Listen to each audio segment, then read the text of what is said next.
You're just a bitter old woman because my parents have money, my daughter-in-law yelled at me during my retirement party. My son nodded and said, "It's true, Mom, you're useless." I calmly replied, "Then tell your parents to return the $2 million loan I gave them." She went pale and collapsed at my words.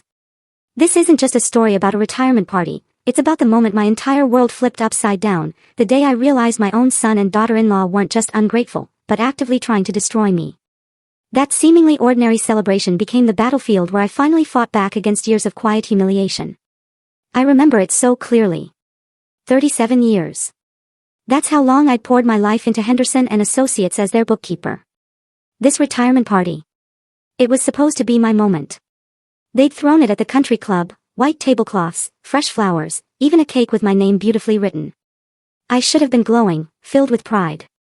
Instead, I stood there, frozen in the middle of the reception hall, watching my son, Damon, actually nodding along as his wife, Fallon, tore into me. "You're just bitter because my parents have money." Fallon's voice cut across the room like a physical slap. Her perfectly manicured finger jabbed at me, her designer dress glinting under the crystal chandeliers. "You've always been jealous of our lifestyle." The entire room went silent.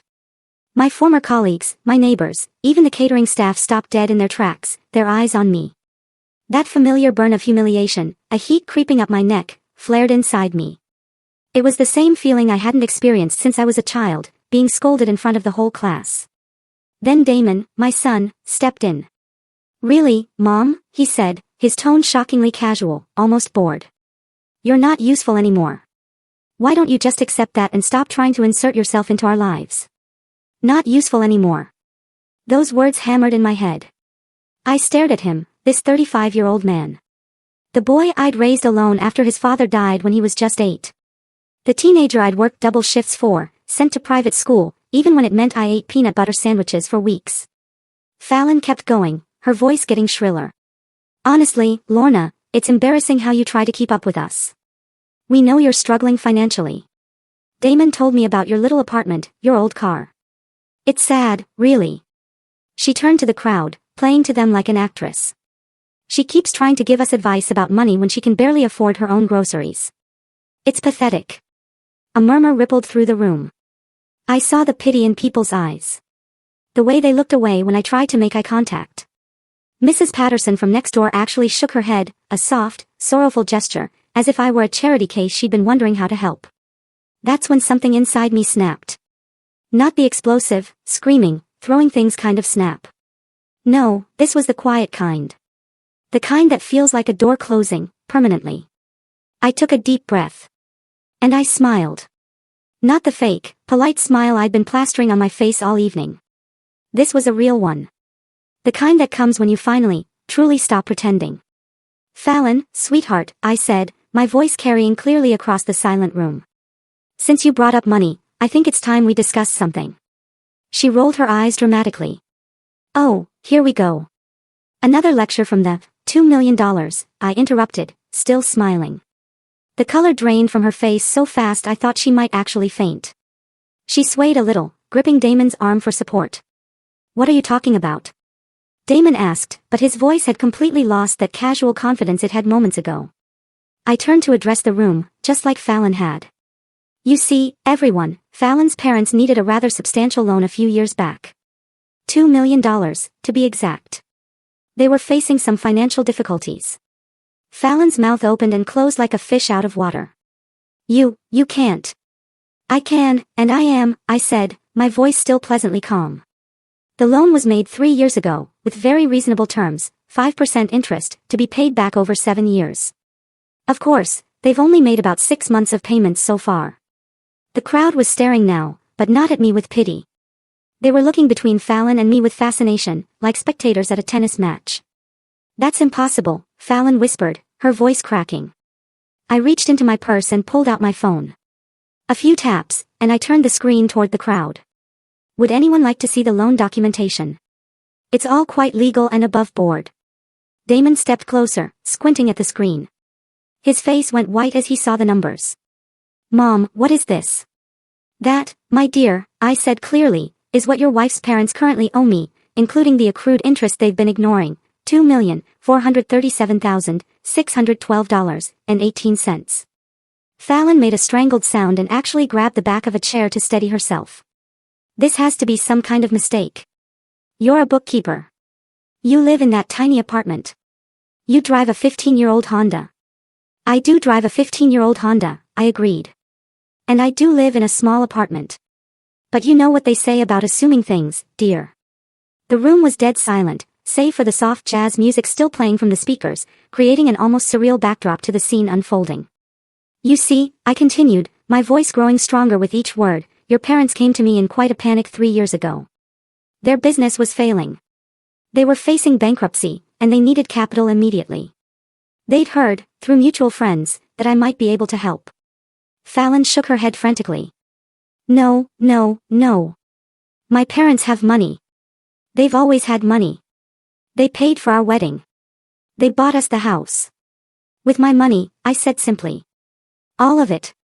Every dollar your parents have spent in the last 3 years came from that loan. Damon sank into the nearest chair, his face pale and confused. But you always said you didn't have much. You said you were just getting by on your pension. I said I lived simply, I corrected him. I never said I was poor. Fallon's breathing became rapid and shallow. She kept looking around the room as if searching for an escape route. This is insane. You're lying. You're making this up because you're jealous and bitter. And would you like me to call your parents right now? I asked, pulling up their number on my phone. I'm sure they'd be happy to confirm the details. No. Fallon practically shouted, then lowered her voice when she realized how loud she'd been. No, don't. Don't call them. Why not, sweetheart? If I'm lying, surely they'd be happy to set the record straight. Fallon's face crumpled, and for a moment she looked like a lost child, rather than the sophisticated woman who'd been tearing me apart just minutes earlier. Please, she whispered. Please don't do this. But I was done. Done with pleasing people who had never shown me the same courtesy. Done being treated like a burden by the family I'd sacrificed everything for. I looked around the room one more time, at all the faces staring back at me with new respect and curiosity. Then I looked at my son, still slumped in his chair, still trying to process what he'd just learned. Enjoy the rest of the party, everyone, I said, tucking my phone back into my purse. I think I'll head home now. As I walked toward the door, I could hear Fallon's voice behind me, high and desperate. Lorna, wait. We need to talk. We need to. But I didn't stop. I didn't turn around. I just kept walking. And with each step, I felt lighter than I had in years.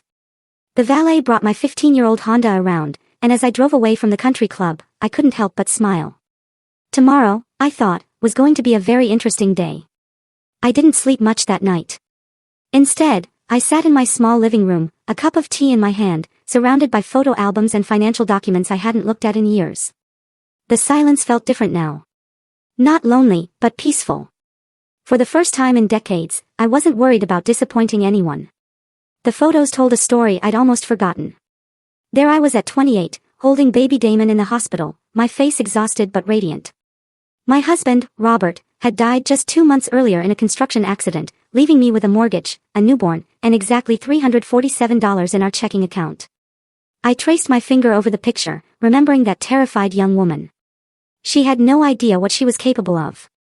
The insurance money from Robert's death had been modest, barely enough to cover the funeral expenses and a few months of mortgage payments. Everyone kept telling me to sell the house, move in with my mother, take whatever help I could get. But something inside me refused. This was Damon's home. This was where his father had painted the nursery walls blue and built shelves for the children's books we'd never gotten to read together. So, I kept the house and found a job. Not just any job, but a position at Henderson & Associates, a small accounting firm that needed someone willing to work odd hours for lower pay. I started as a receptionist, but I watched everything, learned everything. Numbers had always made sense to me in a way that people didn't. Within 2 years, I was handling the books for 3 of their biggest clients. Within 5, I was essentially running the financial side of the business while Harold Henderson played golf and made client lunches. He paid me well enough to keep the lights on and put food on the table. But I was building something else on the side. It started small. I'd noticed inefficiencies in the way clients structured their businesses, tax advantages they were missing, investment opportunities they were overlooking. I started making suggestions, quiet recommendations that saved them thousands of dollars. Word spread. Soon I was doing financial consulting in the evenings and weekends, working with small business owners who couldn't afford the big firms but needed someone who understood money. I charged modest fees and delivered exceptional results. My reputation grew. By the time Damon was in middle school, I was managing investment portfolios for a dozen local businesses. I'd incorporated my own consulting firm, kept it quiet, and funneled the profits into carefully chosen stocks and real estate investments. I lived modestly, drove used cars, and let everyone assume I was just getting by on my bookkeeper's salary. The truth was, I was building an empire, a quiet, invisible empire that no one suspected existed. I learned early that people treat you differently when they think you have money. They want things from you, expect things, feel entitled to pieces of your success. I watched wealthy clients at Henderson and Associates deal with the constant pressure from family members, the endless requests for loans and handouts. The way their children grew up expecting everything to be handed to them. I didn't want that for Damon. I wanted him to have a normal childhood, to develop his own work ethic, his own values. So, I hid my growing wealth behind a facade of middle-class struggle. I shopped at discount stores, clipped coupons, complained about the cost of things the way my neighbors did. But I also made sure Damon never wanted for anything important. Private school tuition appeared magically each semester. College funds materialized when needed. And there was always money for the things that mattered. I just made it seem like I was stretching every dollar, sacrificing for his benefit. Looking back now, I can see the flaws in my plan. I was so focused on not spoiling Damon that I may have overcorrected. He grew up thinking I was barely scraping by, that every opportunity he had was the result of my struggle and sacrifice. In a way, that was true.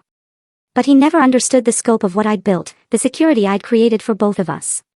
When Damon graduated college with a business degree, I quietly used my connections to help him land his first job. When he wanted to start his own consulting firm, I arranged for several of my clients to become his first customers. When he decided to expand, I made sure the bank approved his loan application. He thought he was succeeding on his own merit, and in many ways, he was. I'd raised him to be smart and hardworking, but I'd also been smoothing his path in ways he never realized. Then came Fallon. I remember the first time Damon brought her home for dinner. She was beautiful in that polished, expensive way that spoke of country club memberships and European vacations. Her clothes were designer, her jewelry real, her confidence unshakable. She looked around my modest apartment with barely concealed disdain, making small comments about the quaint decor and cozy space. During dinner, she regaled us with stories about her parents' latest trip to Tuscany, their new yacht, their plans to buy a vineyard. She spoke casually about money in a way that made it clear she'd never worried about it a day in her life. When she mentioned that her father owned several car dealerships across 3 states, I understood where the wealth came from. What I didn't understand was why she seemed so determined to make me feel small. Damon tells me you work as a bookkeeper, she said, the words dripping with barely concealed pity. That must be challenging, making ends meet on that kind of salary. I smiled politely and said it was honest work.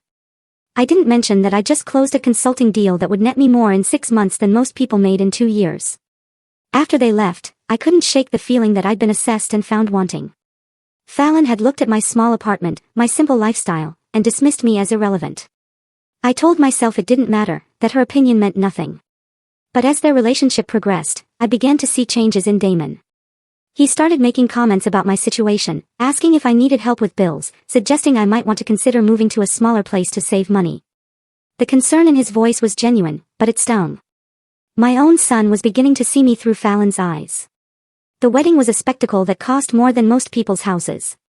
Fallon's parents spared no expense, flying in flowers from Holland and hiring a string quartet that had played for European royalty. I wore a simple dress from a department store and sat in the 3rd row, watching my son marry into a world that made my life seem insignificant by comparison. After the wedding, the distance grew. Damon and Fallon moved into a house that Fallon's parents had helped them buy, furnished with antiques and art that cost more than I'd spent on furniture in my entire life. When I visited, I felt like a tourist in a museum, afraid to touch anything. Fallon was always polite, but in the way you're polite to service providers or distant acquaintances. She'd ask about my job with feigned interest, comment on my cute car, offer to help me shop for better clothes. Every interaction left me feeling smaller, less significant. And Damon, perhaps without even realizing it, began to adopt her perspective.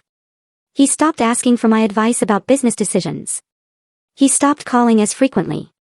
When we did talk, the conversations felt stilted, as if he were speaking to an elderly relative he felt obligated to check on rather than his mother.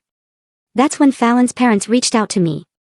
It was 3 years ago, on a Tuesday evening, when my phone rang with a number I didn't recognize. Margaret Wheeler, Fallon's mother, was on the other end, her voice tight with desperation. "Lorna, I hope you don't mind me calling," she said.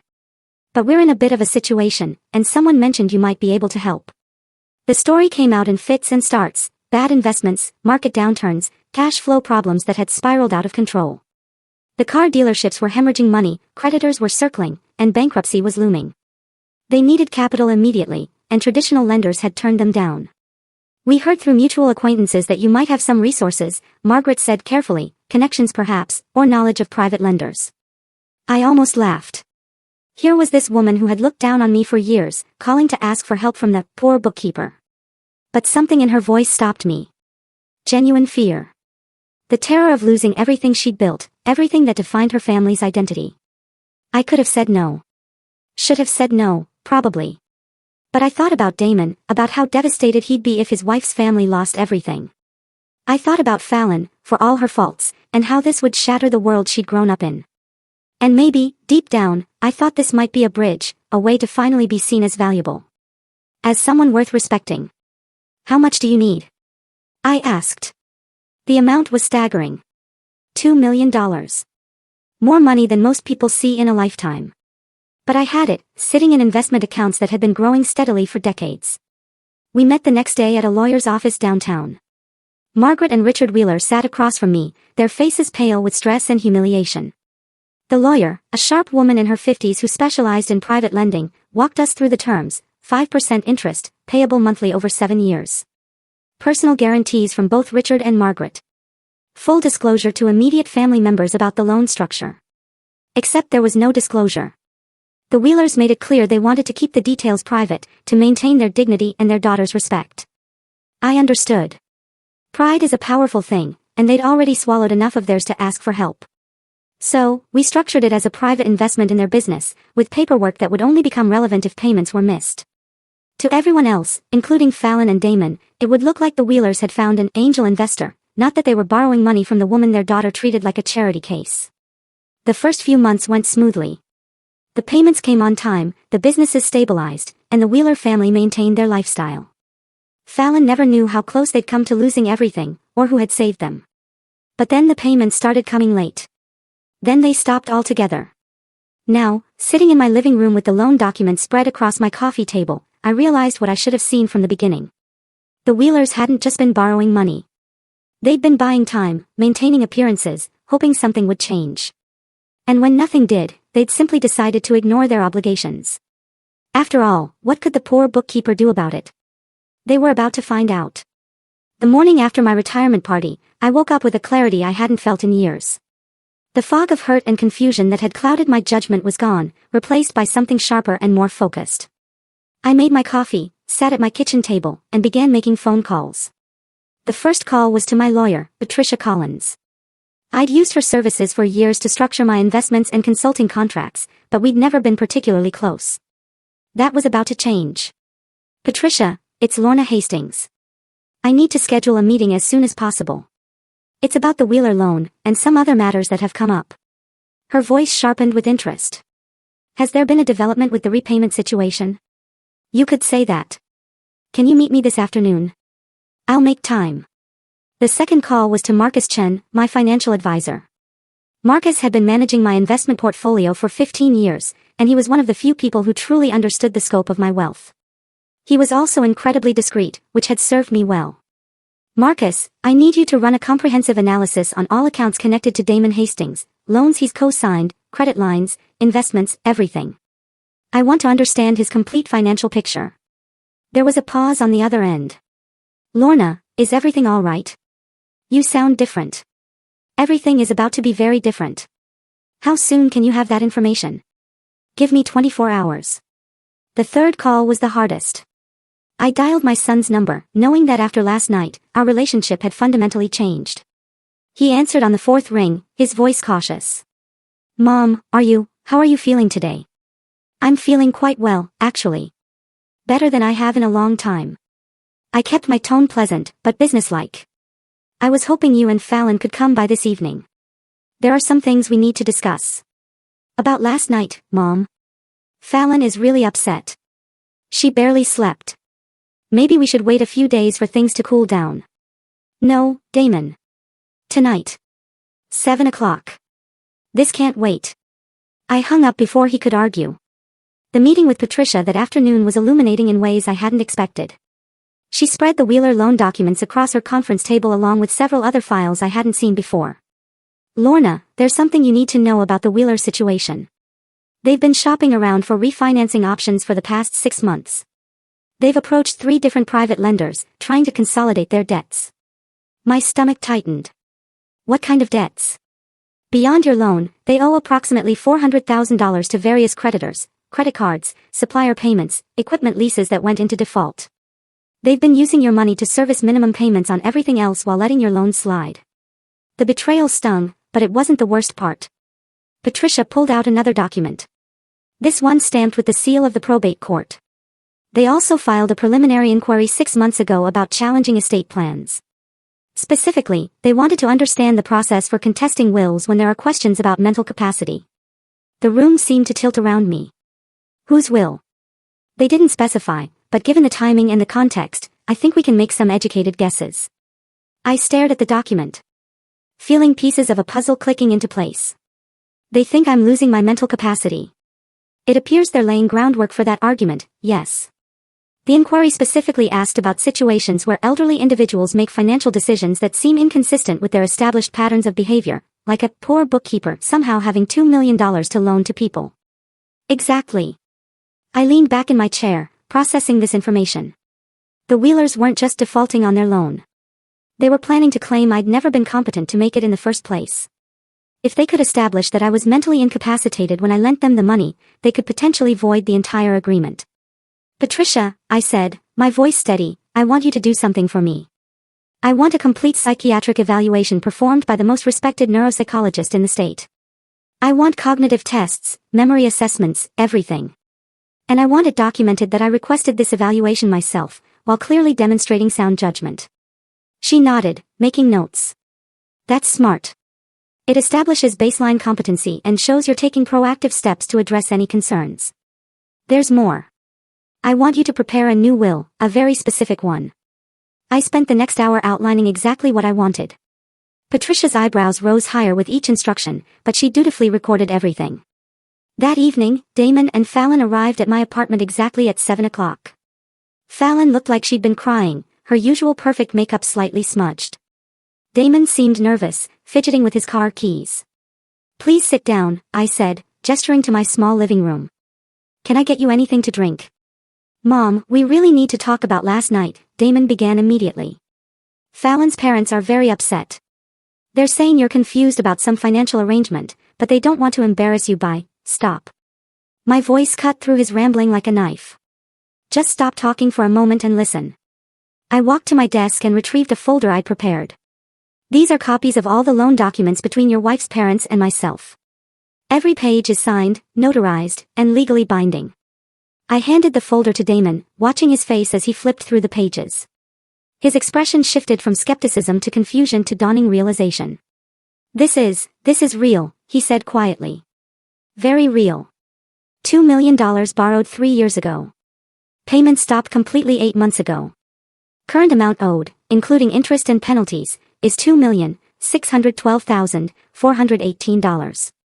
Fallon finally spoke, her voice barely above a whisper. How do you have this kind of money? I earned it. Over 30 years of careful investing and business consulting. While you were assuming I was some pathetic old woman barely scraping by, I was building a financial portfolio that would make your parents' car dealerships look like a lemonade stand. Damon set the folder down with shaking hands. But you never said. You always acted like money was tight. You live in this small apartment. You drive that old car. Because I choose to. Because I learned a long time ago that people treat you differently when they know you have money. They start seeing you as a resource rather than a person. I looked directly at Fallon. Your parents came to me because they were facing bankruptcy. They begged me to help them. Promised they would be faithful with payments. Swore this would stay confidential to protect their dignity. I agreed because I thought it would help my son's marriage. Fallon's face had gone completely white. They told me they found an investor, Some businessmen who believed in the company. I am that businessman, Fallon. I saved your parents from losing everything. I made it possible for them to maintain their lifestyle, to continue funding your expensive tastes, to keep up appearances in your social circle. Damon ran his hands through his hair, a gesture I remembered from his childhood when he was overwhelmed. I don't understand. If you have all this money, why did you let us think? Why did you let me worry about your retirement, your future security? The hurt in his voice almost broke my resolve, but I pressed on. Because I wanted you to love me for who I am, not what I have. I wanted to know that you valued our relationship, not just my ability to solve your problems with money. And now? Fallon asked, her voice hollow. I pulled out my phone and showed them a recording app.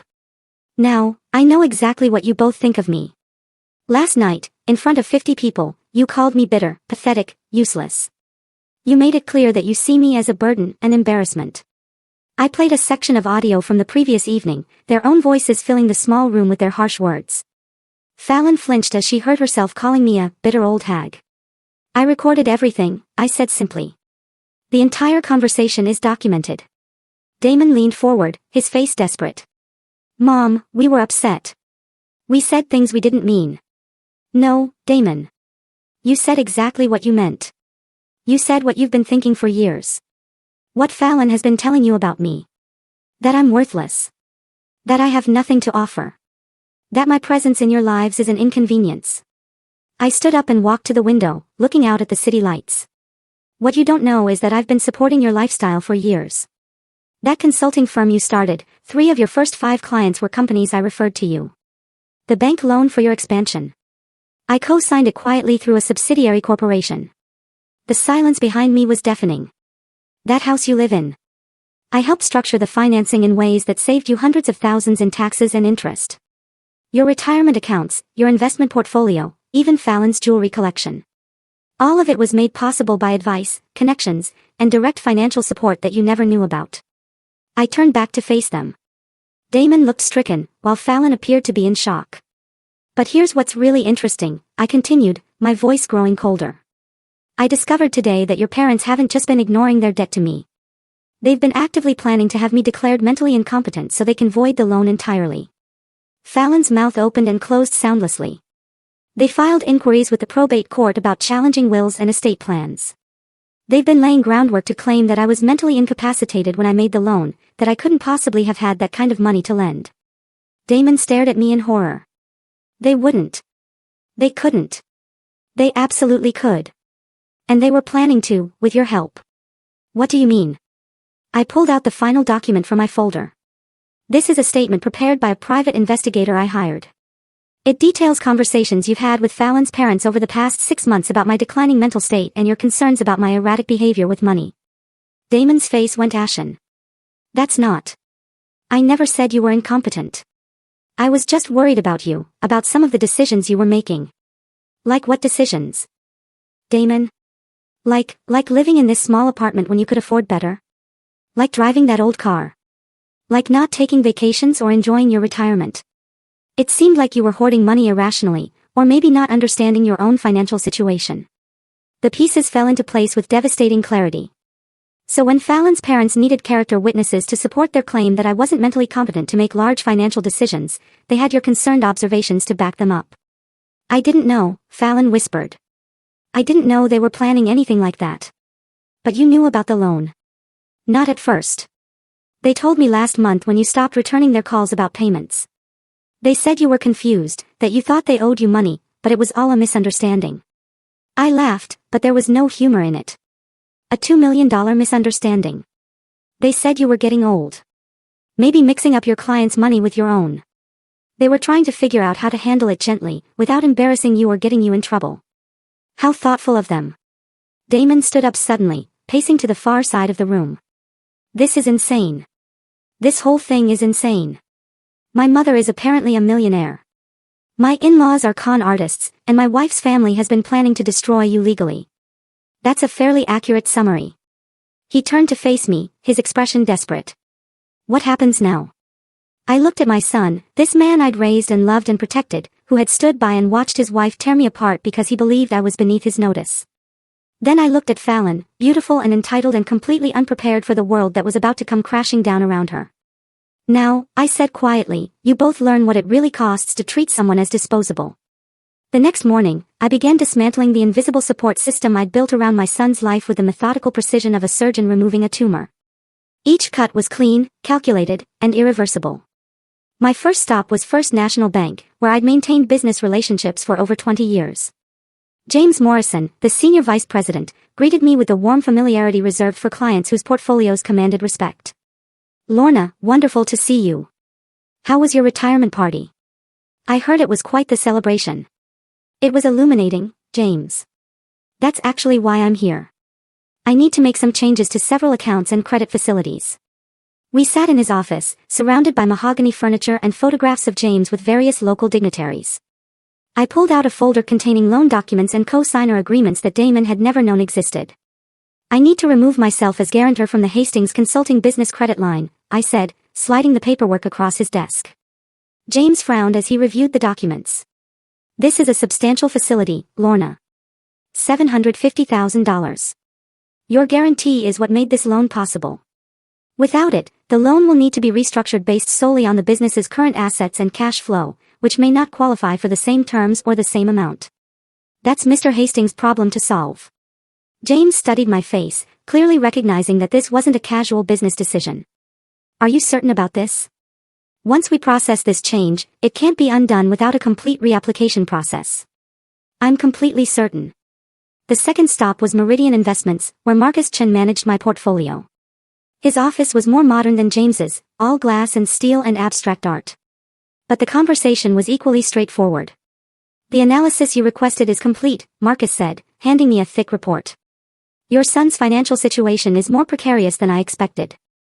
I flipped through the pages, seeing my suspicions confirmed in black and white.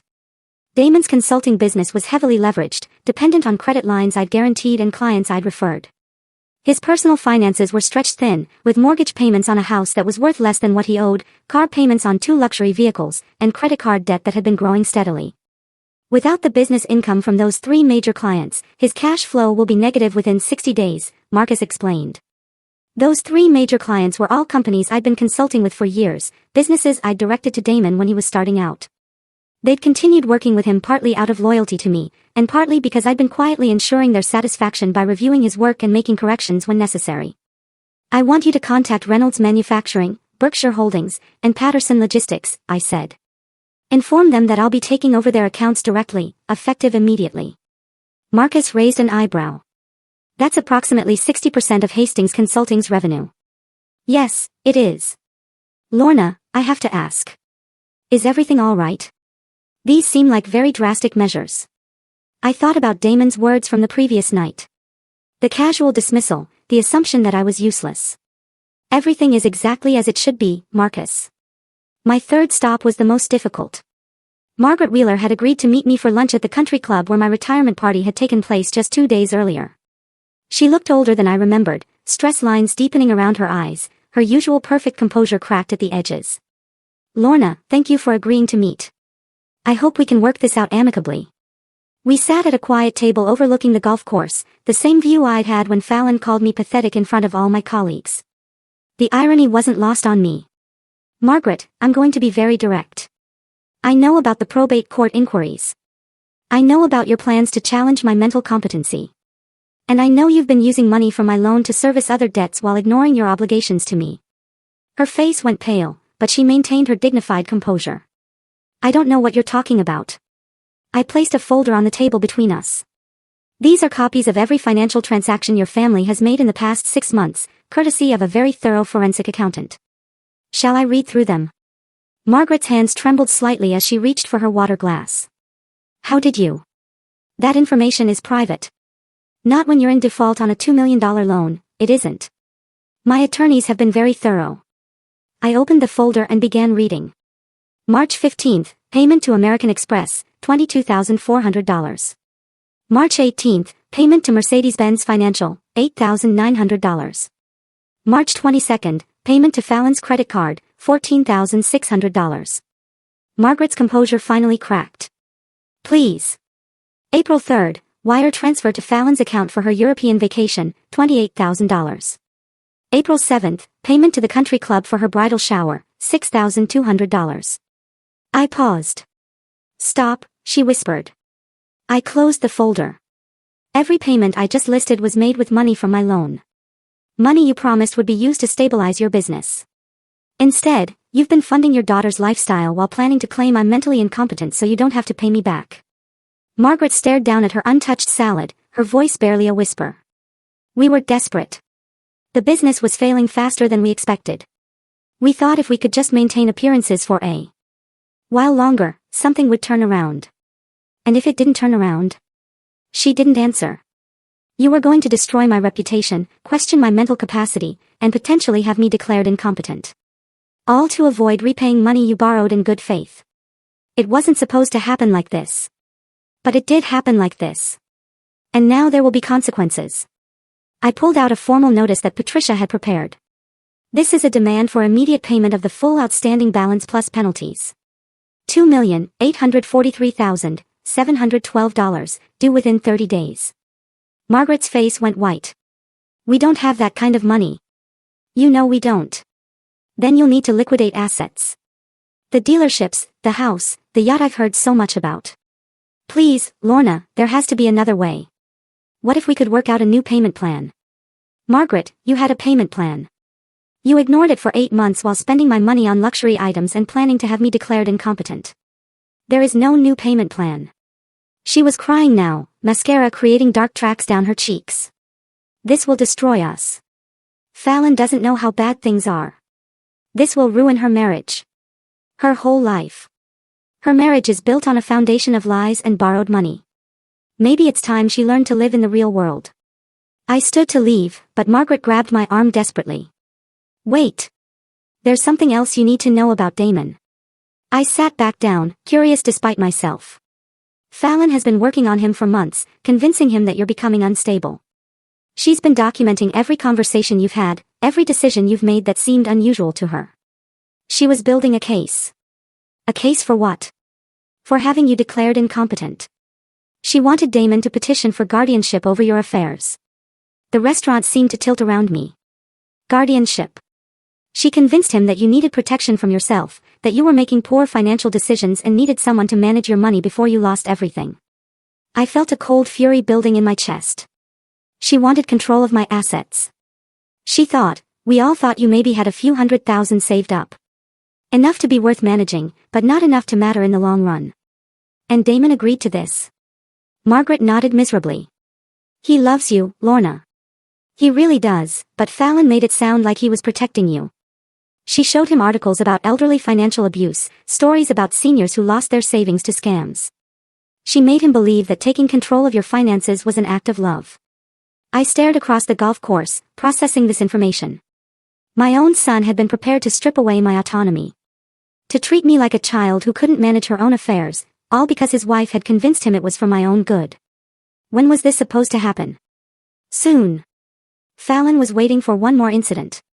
Something she could point to as evidence of declining capacity. She thought your retirement party might provide the opportunity. And it did, didn't it? My revelation about the loan. She'll claim that's proof I'm delusional. Margaret looked ashamed.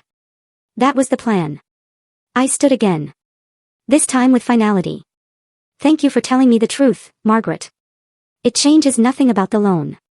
But at least now I understand the complete picture. What happens now? I looked down at this woman who had raised the daughter-in-law who was systematically poisoning my relationship with my son, who had taken my money while planning my destruction. Now you face the consequences of your choices. All of you. That evening, I sat in my small apartment, reviewing the events of the day. 3 phone calls had already come in from Damon. Apparently, his business credit line had been frozen pending restructuring, and 2 of his major clients had terminated their contracts. I let each call go to voicemail. The 4th call was from Fallon. Her voice was high and panicked. Lorna, we need to talk. There's been some kind of mistake with the bank, and my parents are saying crazy things about loans and money, and Damon is having problems with his business. Please call me back. We need to figure this out. I deleted the message and poured myself a glass of wine. Outside my window, the city sparkled in the darkness. Full of people living their lives, making their choices, facing their consequences. Tomorrow, I would take the next step. Tonight, I would enjoy the silence. For the first time in years, no one was taking anything from me. No one was manipulating me, using me, or planning my downfall. I was finally completely in control of my own life, and it felt magnificent. The desperate attempts to reconcile began exactly 72 hours after I'd frozen Damon's credit line. I was in my kitchen making breakfast when I heard frantic knocking at my door, followed by Fallon's voice calling through the wood. "Lorna, please. I know you're in there. We need to talk. This has gone too far." I finished buttering my toast before walking to the door. Through the peephole, I could see Fallon pacing on my doorstep, her usually perfect hair disheveled, her makeup smudged. She looked like she hadn't slept in days. I opened the door, but didn't invite her in. "Hello, Fallon. You look tired." "Please," she said, her voice cracking. "Please, can we just sit down and talk about this? There's been some terrible misunderstanding." "There's been no misunderstanding. Would you like me to play the recording from my retirement party again? The one where you called me a bitter old hag?" She flinched as if I'd slapped her. I was upset.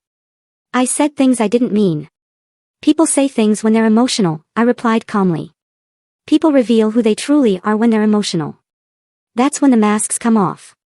Fallon's eyes filled with tears. And for a moment, I almost felt sorry for her. Almost. "My parents are losing everything," she whispered. "The bank is foreclosing on the dealerships. They're talking about selling the house. Damon's business is falling apart. His clients are leaving. His credit line is frozen. We might lose our house, too. I imagine that must be very stressful for you. Don't you care? Damon is your son. Don't you care what this is doing to him?" I leaned against my doorframe, studying this young woman who had spent 3 years treating me like an embarrassing relative she was forced to tolerate. "Tell me, Fallon, when you were planning to have me declared mentally incompetent, did you care what that would do to me?" Her face went white. "I don't know what you're talking about. Your mother told me everything. The guardianship plan, the way you've been documenting my behavior, convincing Damon that I needed protection from myself. You were going to take control of my finances and treat me like a child who couldn't manage her own affairs." Fallon's mouth opened and closed soundlessly. "The irony is beautiful, isn't it? You thought I was some pathetic old woman with maybe a few $100,000 you could manage for me. Instead, you discovered I have enough money to destroy your entire family's financial stability with a single phone call." "Please," she said again, but the word came out strangled. "Please what? Please let your family keep the money they stole. Please pretend that you didn't spend 3 years treating me with contempt. Please ignore the fact that you were planning to strip away my autonomy." I stepped back into my apartment. "The answer is no, Fallon, to all of it." I closed the door before she could respond, but I could hear her sobbing on the other side. Part of me, the part that had raised Damon alone, that had always tried to be the peacemaker, wanted to open the door and comfort her. But that part of me had died at my retirement party when my own son called me useless. An hour later, Damon arrived. He looked haggard, older than his 35 years, wearing clothes that looked like he'd slept in them. This time, I did let him in, but I didn't offer him coffee or ask him to sit down. "Mom, you have to stop this. Whatever point you're trying to make, I get it. You're angry. You have every right to be angry, but this is destroying innocent people." "Innocent people?" I raised an eyebrow. "Your wife was planning to have me declared incompetent so she could control my money. Your in-laws borrowed $2 million from me and then planned to claim I was mentally unfit to have made the loan. Where exactly do you see innocence in any of this?" Damon ran his hands through his hair, a gesture so familiar from his childhood that my heart clenched despite everything. "I didn't know about any of that. I swear to you, Mom, I had no idea what they were planning. But you did think I was becoming mentally unstable." He was quiet for a long moment. "I was concerned about some of your choices, living in this small apartment when you could afford better, driving that old car, not taking vacations. It seemed like you might be having trouble managing your money properly. So, you were prepared to take away my right to make those choices. I thought I was protecting you. From what? From living the way I wanted to live. From spending my money the way I chose to spend it. From making decisions that might hurt you in the long run." I stared at my son, this man I'd raised to be independent and strong, who had been so easily manipulated into believing his mother was incompetent. "Damon, I've been managing money successfully for 30 years. I built a consulting business from nothing. I accumulated wealth that you can't even comprehend. I made investments that turned thousands into millions. And you thought I needed your protection. I didn't know about any of that success. You never told me. Because I wanted you to love me for who I am, not what I have. I wanted our relationship to be real. His voice cracked. It is real, Mom. I do love you. No, Damon. You love the version of me that you can feel superior to. The struggling bookkeeper who needed your concern and your management. You don't love the successful businesswoman who's been supporting your career behind the scenes for years. That's not true. I walked to my desk and pulled out a folder I'd prepared. These are copies of every favor I've done for you, every client I've referred, every loan I've guaranteed, every obstacle I've quietly removed from your path. For 15 years, I've been ensuring your success while letting you believe you were doing it all on your own. Damon took the folder with trembling hands, flipping through pages of bank documents, client referral letters, and guarantee agreements he'd never known existed. Why? He whispered. Because I wanted you to have confidence in yourself. I wanted you to believe in your own abilities. But I also wanted to protect you from failure. And now you get to find out what you can actually accomplish without my help. Mom, please. I know I've made mistakes, but I'm your son. Doesn't that mean anything? I looked at this man who shared my eyes and my stubborn chin, who had been the center of my world for 35 years. It means everything, Damon. That's why this hurts so much. Then don't do this. Don't destroy my marriage, my business, my whole life over something that can't be undone. I'm not destroying anything. I'm simply stopping my support. You're a grown man with a college degree and 15 years of business experience. If you can't maintain your lifestyle without secret help from your mother, then maybe that lifestyle was never really sustainable. What about Fallon? She made mistakes, but she loves me. She's pregnant, Mom. I felt my heart skip a beat. What? She's 8 weeks pregnant. We just found out yesterday. She's terrified about what's happening with our finances, with her parents. The stress isn't good for the baby. For a moment, the room was completely silent. A grandchild. Another chance at family, at love that wasn't tainted by manipulation and greed. Then I remembered Fallon calling me pathetic. Damon agreeing that I was useless. The guardianship papers that would have stripped away my autonomy. Congratulations, I said quietly. Mom, please, for the baby's sake, can't we find a way to work this out? I walked to the window, looking out at the city that had been my home for so many years.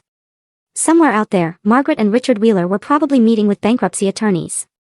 Somewhere else, Fallon was crying over bank statements and foreclosure notices. I'll make you a deal, I said finally. Damon's face lit up with hope. Full repayment of the Wheeler loan within 60 days. $2,843,712. His face fell. You know they don't have that kind of money. Then they'll need to liquidate assets. Houses, businesses, investments, jewelry, everything. That will leave them with nothing. They'll have their health and their freedom. That's more than they were planning to leave me with. What about my business? What about the guarantees you withdrew? Your business succeeds or fails based on your own merit now. No more help from me. And us? What about our relationship? I turned back to face him, memorizing his features as if I might never see him again. That depends entirely on you, Damon, whether you can love and respect the real me. Not just the version you thought you could control. He was crying now. Silent tears streaming down his face. I never wanted to control you. I thought I was helping. I know you did. That's what makes this so tragic. After he left, I sat in my quiet apartment as the afternoon faded into evening. The silence felt different now, heavier. I was getting what I demanded, respect, recognition, consequences for those who had wronged me. But the cost was higher than I'd anticipated. A grandchild was coming, and I might never know him or her. My son might never forgive me for this. The family I'd spent 35 years building and protecting was crumbling around me. But for the first time in years, no one was taking advantage of me.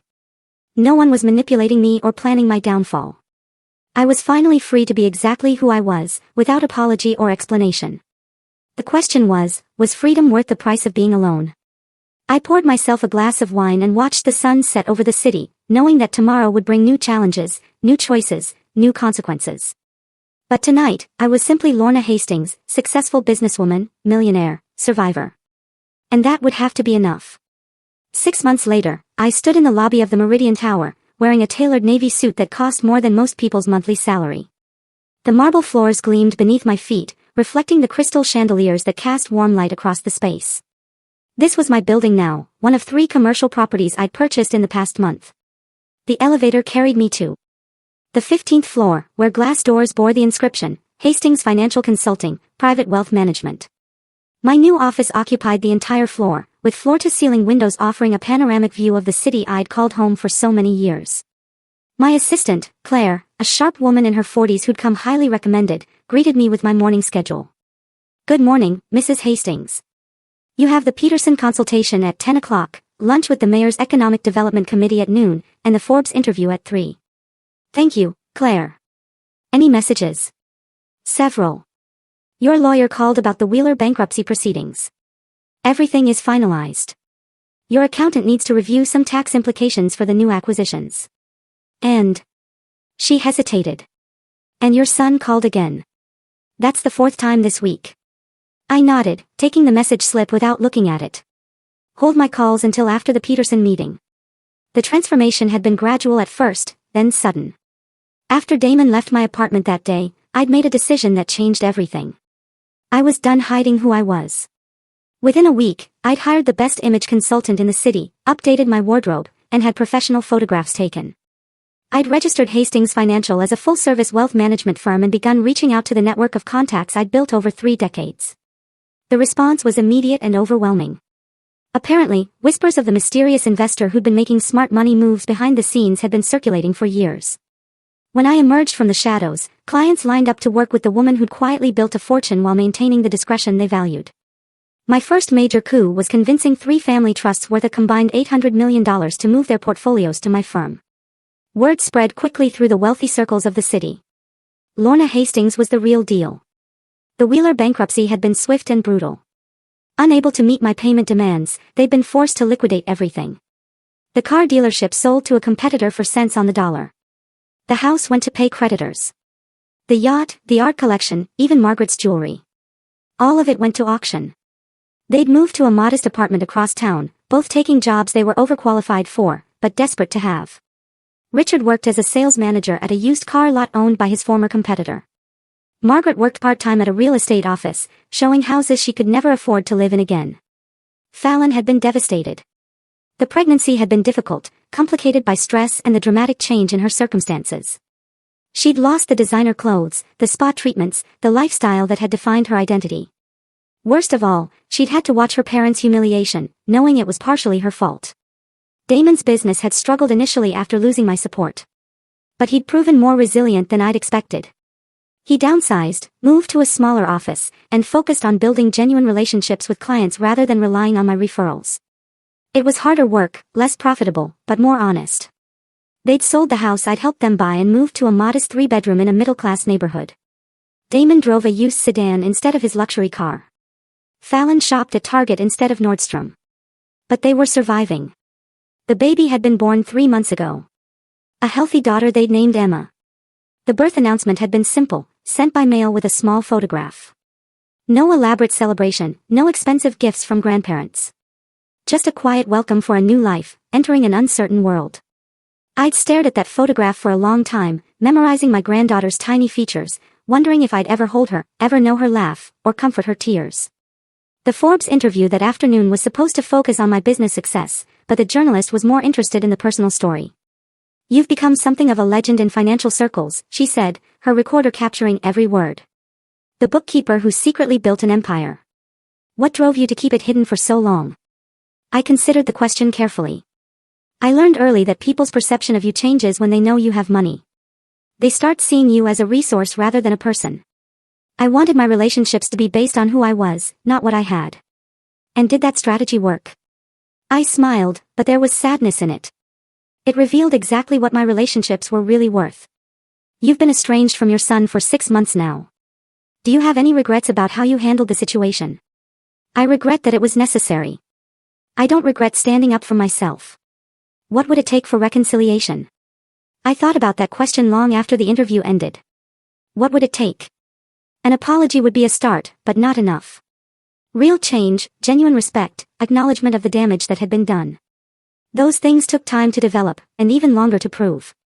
That evening, I was reviewing acquisition proposals in my penthouse apartment. I'd finally moved out of my modest rental when my doorman called. "Mrs. Hastings, there's a young woman here with a baby. Says she's your daughter-in-law. Should I send her up?" I hesitated for a long moment. "Yes, send her up." 5 minutes later, I opened my door to find Fallon standing in my hallway, holding a pink bundle in her arms. She looked different, older, more tired, but somehow more real. Her hair was pulled back in a simple ponytail. She wore jeans and a sweater instead of designer clothes, and there was something in her eyes that hadn't been there before. Humility. "Hello, Lorna. Thank you for seeing me. Come in." She walked into my new living room, taking in the expensive furniture, the original artwork, the floor-to-ceiling windows with their stunning view. But her attention quickly returned to the baby in her arms. "This is Emma," she said quietly. "Your granddaughter." I stared down at the sleeping infant, feeling my heart constrict with a longing I'd been suppressing for months. She had Damon's nose and what looked like my chin. "She's beautiful. Would you like to hold her?" With trembling hands, I reached for my granddaughter. She was so light, so perfect, so completely innocent of all the pain and betrayal that had brought us to this moment. "I owe you an apology," Fallon said, her voice barely above a whisper. "Not just for what I said at your party, but for everything. For the way I treated you, the way I convinced Damon to see you as a burden instead of the remarkable woman you are." I looked up from the baby to study Fallon's face.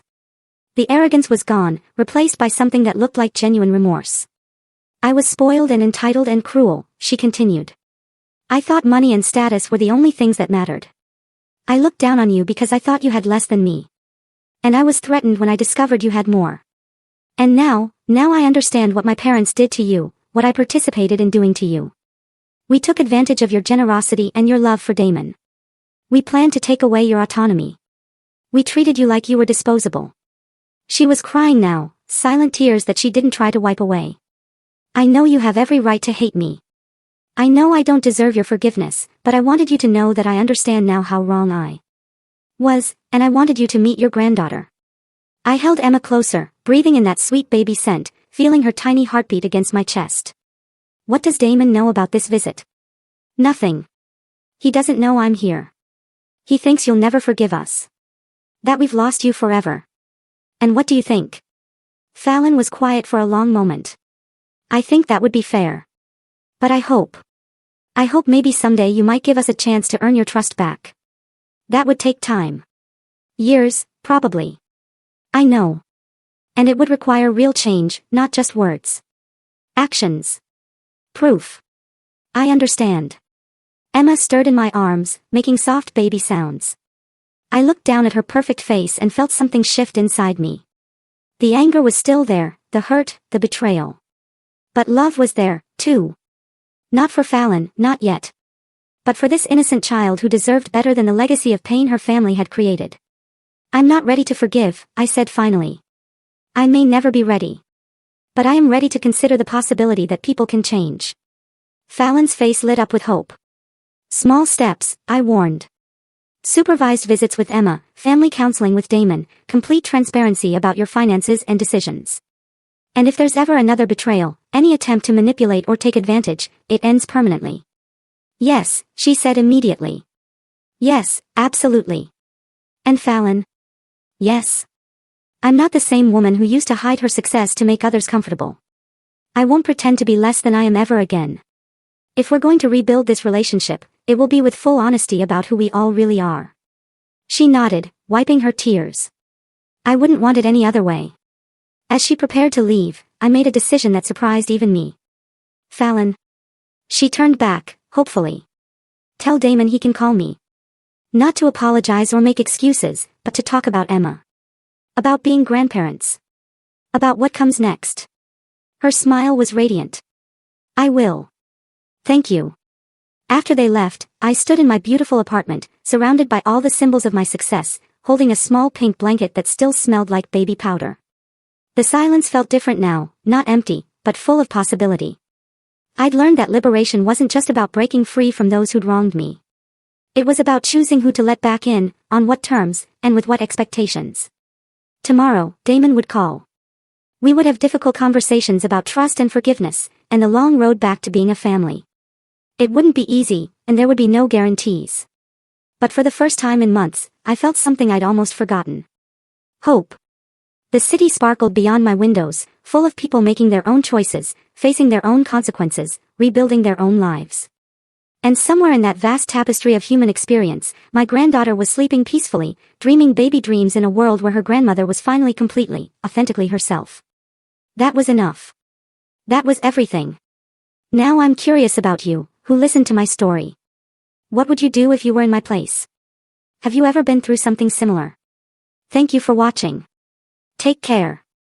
Good luck.